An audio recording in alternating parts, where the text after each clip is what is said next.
Pois interesábame quizáis xogar coa estrutura, non? Porque é unha novela, pero ten unha estrutura basicamente que é o 90% de diálogo, non? E xo con técnicas do xornalismo, non? Porque mestura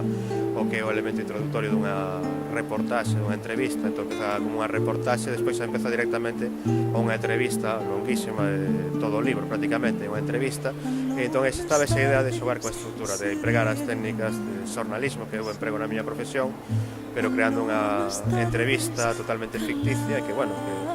o que digo sempre en plan de broma, que a mellor entrevista que fixen na miña vida é triste que se xa completamente inventada.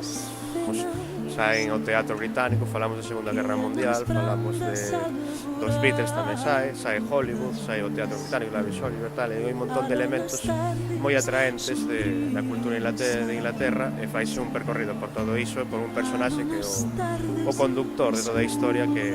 personaxe potente, comentábamos todas esas características un pouco atraentes do que pode ser o típico malo de película, o tipo perverso que acabas pillándolle cariño hasta certo punto, a pesar de ser